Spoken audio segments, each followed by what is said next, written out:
Assalamualaikum warahmatullahi wabarakatuh. Kami dari kelompok 4 akan mempresentasikan tentang adsorpsi. Untuk pertama-tama kami akan berkenalan. Saya Judinfo Triana Maulida dengan NIM 2352103 dan teman saya Amalia Umaya dengan NIM 2352114 dan teman saya ada Nelly Syafrinandita Saputri dengan NIM 2352125 dan teman saya ada Yugi dengan NIM 235211040 dan teman saya Gia Aprilia dengan NIM 2352146. Di sini saya akan menjelaskan sedikit tentang latar belakang, yaitu lingkungan yang selalu dikaitkan dengan masalah surfaktan, yaitu senyawa organik yang banyak digunakan di industri. Masalah lingkungan yang cukup serius ini dapat memicu untuk mengembangkan metode adsorpsi. Pada aplikasinya, proses adsorpsi ini tuh cukup luas, sehingga dapat mendapat banyak perhatian untuk mengembangkannya. Perkembangannya dapat dilakukan di semua sisi, pengembangan material adsorban, teknik sintetis, metode produksi, dan aplikasinya. Baik, untuk rumusan masalah dari makalah ini, diantaranya adalah nomor 1, apa perbedaan antara absorpsi dan adsorpsi itu? Nomor 2 adalah sebutkan dan jelaskan jenis adsorpsi fisika dan adsorpsi kimia. Yang nomor 3 adalah bagaimana karakteristik dari adsorpsi. Nomor 4 adalah bagaimana aplikasi dari adsorpsi. Dan yang terakhir nomor 5, apa definisi adsorpsi isotermal dan model Freundlich. Adapun beberapa tujuannya, yang pertama yaitu mengetahui perbedaan absorpsi dan adsorpsi, kedua mengetahui jenis adsorpsi fisik dan adsorpsi kimia, ketiga mengetahui karakteristik adsorpsi, keempat mengetahui kegunaan atau aplikasi adsorpsi, dan yang kelima memahami definisi adsorpsi isotermal dan model Freundlich. Selanjutnya yang pertama yaitu ada pengertian dan jenis. Adsorpsi merupakan suatu proses penyerapan oleh padatan tertentu terhadap zat tertentu yang terjadi pada permukaan zat padat karena adanya gaya tarik atom atau molekul pada permukaan zat padat tanpa meresap ke dalam. Sedangkan absorpsi adalah proses pemisahan bahan dari satuan campuran gas dengan cara pengikatan bahan tersebut pada permukaan absorben cair yang diikuti dengan pelarutan. Selanjutnya ada dua jenis adsorpsi secara umum yaitu sebagai berikut. Yang pertama ada adsorpsi fisika.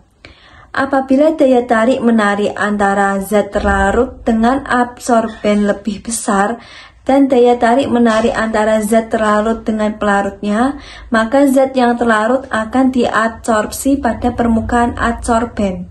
Yang kedua ada adsorpsi kimia, yaitu reaksi yang terjadi antara zat padat dengan zat terlarut yang teradsorpsi.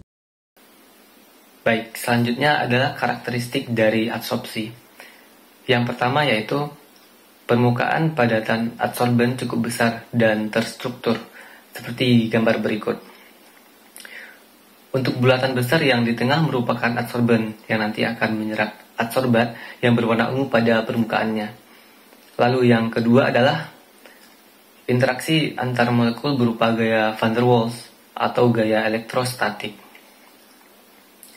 Gaya elektrostatik pada adsorpsi adalah gaya tarik-menarik yang terjadi antara partikel bermuatan, ion atau molekul polar, dan permukaan adsorben yang bermuatan.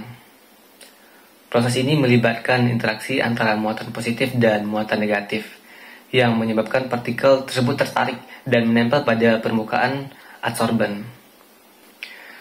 Karakteristik yang ketiga yaitu kapasitas adsorpsi merupakan jumlah maksimum zat atau adsorbat yang dapat diadsorpsi oleh permukaan zat padat atau adsorben. Ini menunjukkan seberapa banyak adsorbat dapat melekat atau menempel pada permukaan adsorben. Yang keempat, isoton adsorpsi menggambarkan jumlah adsorbat yang diadsorpsi. Lalu yang kelima, kinetik absorpsi merupakan kecepatan dengan zat dapat diabsorpsi oleh permukaan. Yang keenam, selektivitas tergantung pada struktur permukaan dan sifat interaksi permukaan tersebut. Struktur permukaan yang dimaksud yaitu ukuran dan bentuk pori-pori.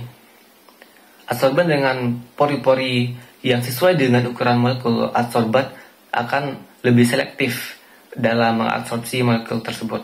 Dan untuk sifat interaksi permukaan itu ada dua, yaitu interaksi fisik dan interaksi kimia.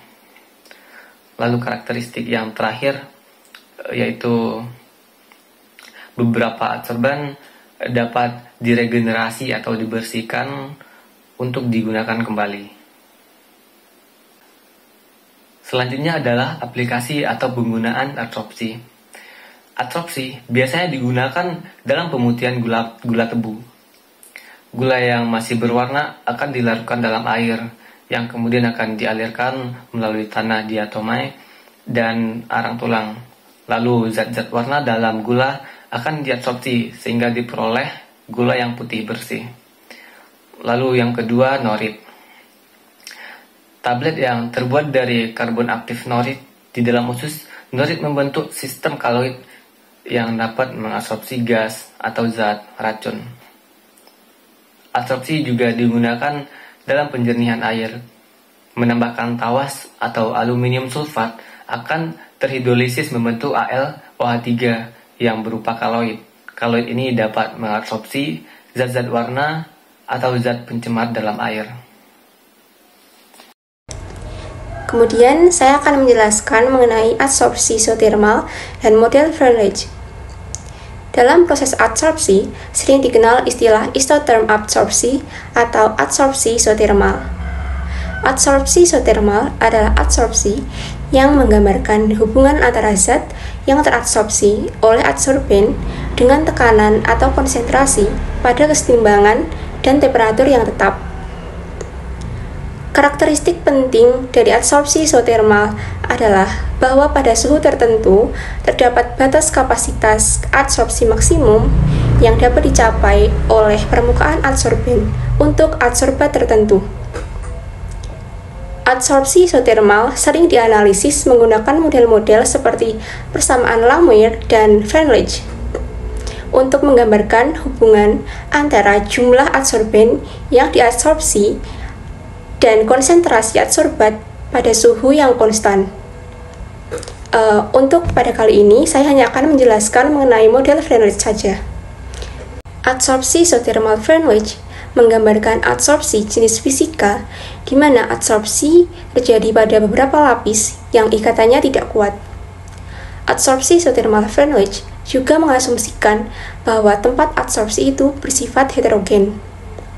Adapun cara konvensional untuk menyatakan adsorpsi isotermal Freundlich ada pada persamaan sebagai berikut, yaitu HE sama dengan KF dikali CE dikali 1/N, di mana pada keterangannya HE adalah jumlah adsorbat pada permukaan, CE adalah konsentrasi ekuilibrium, dan KF dan N merupakan konstanta.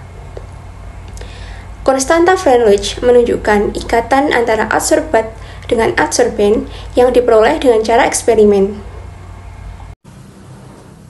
Oke, yang terakhir adalah bagian kesimpulan. Dari materi yang telah kami susun dapat disimpulkan bahwa yang pertama, absorpsi adalah proses penyerapan oleh padatan terhadap zat tertentu pada permukaan padat tanpa meresap ke dalam. Absorpsi memiliki dua jenis, yaitu absorpsi fisika dan absorpsi kimia. Absorpsi adalah proses pemisahan bahan dari campuran gas dan cara pengikatan bahan. Yang kedua, karakteristik utama absorpsi yaitu permukaan absorben, interaksi antarmuka, kapasitas absorpsi, isotherm absorpsi, kinetik absorpsi, selektivitas, dan agenerasi. Sedangkan beberapa aplikasi utama dari absorpsi yaitu untuk pemutihan gula tebu, nori, dan penjernihan air. Yang ketiga ada absorpsi isotermal, menjelaskan hubungan antara zat dan absorben pada tekanan dan temperatur tetap. Untuk model isotermal, Freundlich menggambarkan absorpsi fisika dengan beberapa lapisan dan ikatan yang tidak kuat.